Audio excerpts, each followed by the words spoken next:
Hello, Trish O'Connor. Hi, how are you? Good to see you. We've been here watching the amazing Champions League A final today. What was your role in this competition? I suppose my official title this journey might be the driver. Oh, and I was a photographer as well. And you were traveling with a team Leicester Yellow. Leicester Yellow, yeah. And how you connected to the team? So originally Leicester Yellow was Jake, Ben, Craig, Kate, and Meg Riddler, and it's so now Jake has obviously finished riding. Ben is the reserve member of the team. He's been drafted in, but unfortunately Ben's pony was lame, so couldn't travel. And I just came as the supporter and the driver. That's very good. Without a driver, there's no competition. No. And so, Trish, you're from Ireland, and Ireland is known for their great horses. And I've been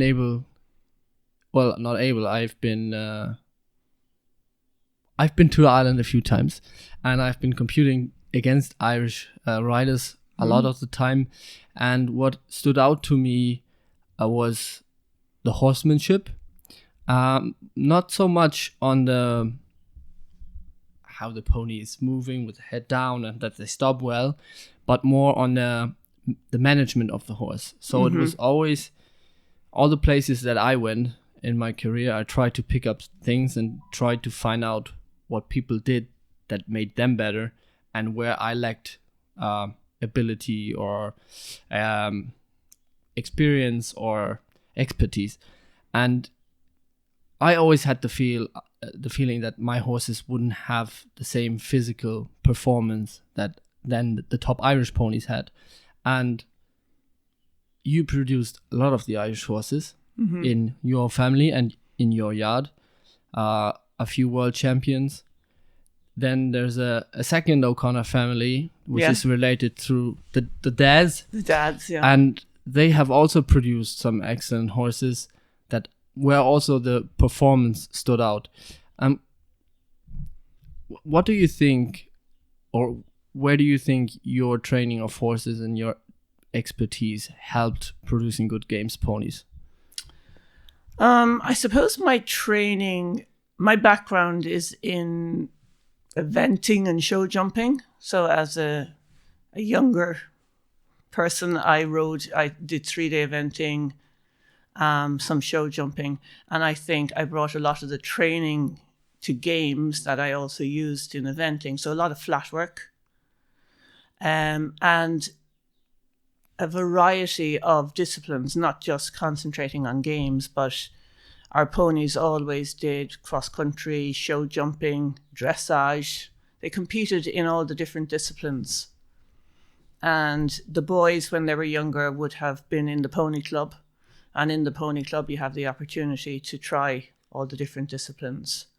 So we could have gone to a 3-day or to a 1-day event on a Saturday and done dressage, cross-country and show jumping. And on the Sunday, sometimes the same pony would go and do a games competition. And I think that all the training that you use can be used across all the different disciplines. And it's like you take away small bits from different disciplines that help you in the games. Mm-hmm. And I think, obviously, for many years, or not obviously, but for many years, Irish riders used to travel to England to compete. England was the origin country of mounted games and the center of mounted games up until Brexit. But this was a very expensive hobby, and having good horses that could be sold was an advantage. Well, that was how we could finance our traveling, was to produce good ponies, get them to a certain level, and then sell them, and then bring on the next ponies, the novice ones, bring them on. But when you rely on selling the horses that you produce, you really have to be careful how you bring them on, you have to make sure that every job that you do is kind of a good job. And I think that's something that people sometimes miss, because when you're looking at the financial part of competing in mounted games, Yeah. people think about the time that they invest. But by looking at only the time, they rush ponies from being non-ridden into riding championships within a year. And sometimes that's just too fast. And if you rely on making money on selling them, you cannot have a horse that doesn't work. How did you fit in that? Like, how did you look at this perspective? I would like to think that we didn't rush them too much. Obviously, some ponies are more suited to, maybe not more suited, but some ponies can be produced quicker than others. Yeah. Some ponies take more time. Like humans. Like humans, yeah. So a lot of the work behind the scenes I would have done at home. I would have done slow work, because I can play games, but I play games very slowly. So I suited the young ponies to teach them about equipment, teach them how to go up and down the arena, how to go through poles. I could teach them that and teach them that slowly. And when that was established, then the boys could take over and they could progress then and become quicker. And once the ponies got to know the games, I couldn't ride them anymore because they just were too fast for me. So I think we would always have had ponies that were ready to compete at international level, and then maybe one or two ponies coming along behind that. Once the top pony was sold or moved on to another rider, then the next pony was ready to step up. And that's very interesting, like hearing that, because I think that's not something that you find everywhere. Like in Germany, I don't think I would have seen many mothers being involved, but it has a beautiful aspect, because when you have your ponies competing, part of you is competing with the pony. It's always. It's not just by bringing them up, but actually keeping them fit. You want to see whether what you've done actually relates into performance or not. I would have used different methods of keeping them fit. We would have gone to a local racehorse trainer's gallops, and we would have gone on there and got them fit that way. Hacking out the roads, or just going and doing other competitions. I mean, some of our ponies would have been loaned to local children in the pony club. And I think that would keep them fresh and interested in what they're doing, rather than doing the same repetitive thing over and over again. So we had one particular pony, and I honestly say that she probably got half our pony club through their C test. She just loved cross country and show jumping, and she did some lovely flat work. Yep. And then at the weekend, she might come and do an A final in Newark or something. Which one was that? Lady. Oh, yeah. She was a lovely thoroughbred mare. Yeah. I think she's still competing. Yeah, Lady was one of these horses that... Well, speaking about thoroughbreds, I think that's an interesting topic, because I thought you also been in the thoroughbred industry a little bit. A little bit. We used to breed a little bit, yeah. Because for those that don't know, thoroughbred is the what you would call a racehorse. The racehorse, yeah. And obviously, games is a bit of racing horses against each other, so there's a parallel. But the difference in the usual horse race is the horse race is around a mile or longer, and we are riding up and down an arena which is short, 50 meters. So the thoroughbred would be fast, but they'd be faster over a longer distance. And you would think that you should be looking at quarter horses instead. But when I look at the horses that have been successful over the years, I think there have been a lot of thoroughbred and thoroughbred crosses that were successful. And I think probably the thoroughbred crosses were more successful because whatever you crossed with the thoroughbred brought in some abilities that the thoroughbred was lacking. Yeah, sure. And Thoroughbred Connemara cross would be quite popular. And what do you think is the problem in competing a racehorse in games? Looking at Lady, for example. Temperament. I mean, they are quite highly strung by nature. And generally, a pure thoroughbred is going to be too big. There's very few thoroughbreds that are small enough to be in the racehorse, to be in the games arena. They've got a long galloping stride, so maybe the turning and the stopping would be an issue for them as well. And their temperament doesn't always suit it, I think. The Connemara has a much steadier mind, and the Connemara Thoroughbred cross is probably a good one. So we've seen a nice one in this ring today, which is Sparky, out of Ireland. I have owned a few Thoroughbred Connemara crosses and competed them, and I always thought the Thoroughbred itself is too weak. It has, like, it's a tough horse, but it has, because it's a purebred, it has some genetic issues, kind of. Just thinking about their stomach, they get ulcers very easily, and some of them are crib biting and all of these things. And you'd have the same problem with the quarter horse or with the Arab. So having crosses in games does really help. Mm-hmm. But at the end of the day, it's not just the breed. You have to kind of buy a good horse, not a breed. Yeah, and you have to adjust your training and how you treat the horse according to the horse's needs. I mean, some horses just love games and they'll do it every day, and some need other things to stimulate them a bit more and to keep their interest. I used to train pony club kids, and the pony club's kids wanted to go up and down the ring 20 times and practice. And the kid might need to practice, but the pony doesn't always need it.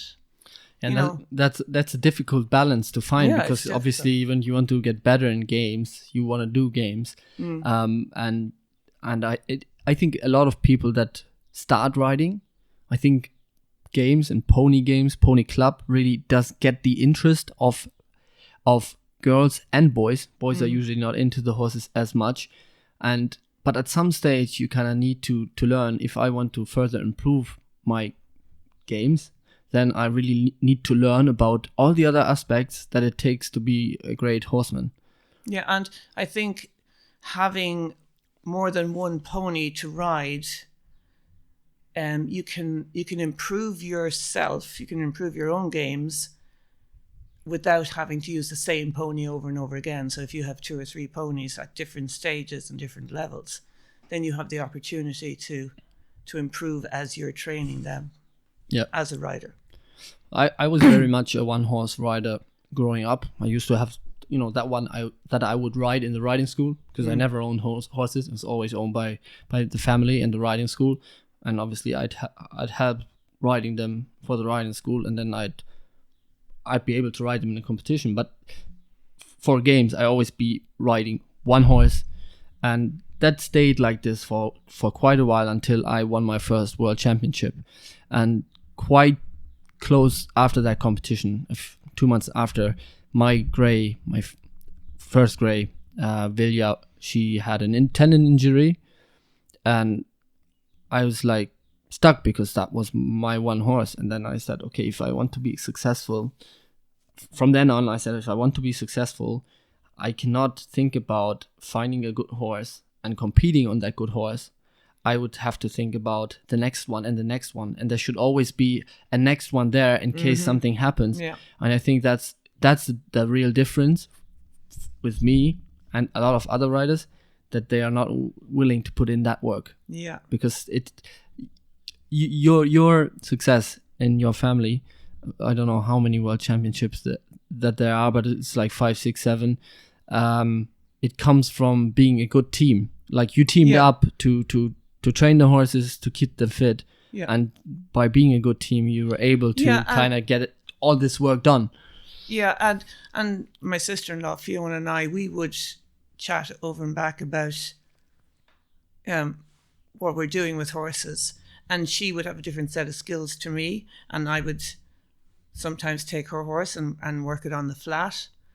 And like, for example, I have a horse at home now that needs it needs to be strengthened behind the saddle and build up its back end. And that's something she can do because she has like really good facilities and that she lives by the beach. So walking through the water would be a thing that we would do with him, or working him up a hill, Yeah. which she has lots of and I don't. So we can change over and back and help one another out. And the boys and Kate all grew up together and knew one another and know one another very well, and always worked together, and always had an understanding of what different individuals would bring to a team. Yeah. You know, so one could be very good at starting on one pony. One could be very good to go last. You know, so they understood those different aspects that each rider can bring to a team. And you just mentioned that you were keeping the ponies fit in the water and on the hills, and something that people don't realize until they hear it, maybe that's why we speak about this, is that the circumstances and the facilities that people have to train horses are very different. I grew up in a riding school that had a nice indoor arena and now is sand ring, but I had never the possibility to really take the pony on a nice hack. Yeah, which is I think and because people in Germany are not so used to horses, so I couldn't do road work. I had no hills, and I find it really interesting that people that have great facilities with indoor arenas and everything, and people that have no possibility to ride horses during the day in an arena and no possibilities to actually do the games at home, that those people kind of can get to the top and be on the same level. I always thought I had better circumstances to train, and then I realized there are people that don't have what I have, and they are still as good, and their horses are better. And it's like, how do they do it? I think horses need a variety. Yeah. And I think it's more natural for them to go hacking through the woods or hacking on the beach or up the hills than it is to continually trot around an indoor or an outdoor arena. Yeah. And you probably also, because we as riders are limited in our abilities, and when you're riding the same horse in the same way all the time, you kind of get stuck in the same problems every day. So you're working on something, but really you're being stuck in the situation, and it's the same every day. And it probably helps being out in the nature, just clearing your head and stuff. Yeah, and we would very seldom stable our horses. Our horses would live outdoor as much as possible, and in the mud. When it rains and the rain. Well, they'd have shelter. Yeah, and they would be rugged and they get fed out.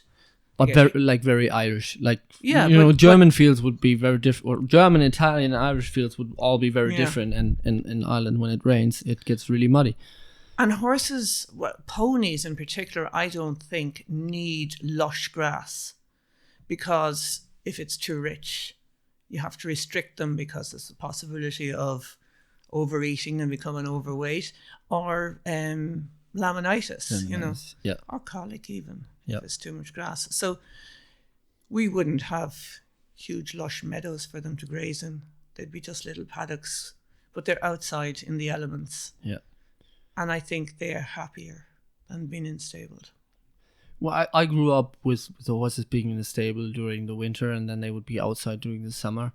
And then after meeting the Irish, going to Ireland and seeing how they are and seeing a lot of other places, I did kind of understand that keeping the horses in the stable over the winter and getting them out for an hour or two when you work them, that it really limited their sustainability. They wouldn't get as old within the sport, and maybe even in general they wouldn't get as old. So kind of when this realization came in our family, we have to have them in stable because we need the lands to produce grass and hay for the winter, because it's not enough to have them outside. But during the winter now build paddocks and stuff where they can go out and walk in a group as well. Yeah, so they're it's not very isolated. important for them, to be together as a group, and it's very important for them, I think, as well, to be able to get their heads down low, and walk around with their heads low, because that's what's natural for them. It's unnatural for them to, like, we used to put the hay up in racks up high. Yeah. And that's not natural for them to do that. And their feed would be in a feed pot at this level, where they need it on the floor. And as you get more experienced, you begin to realize that the closer you can have them to what is natural for them when they lived in the wild is probably the best for them. Yeah, some mistakes need to be done in order to improve. Yeah. And so now that Jake has given up riding and Ben has given up but come back,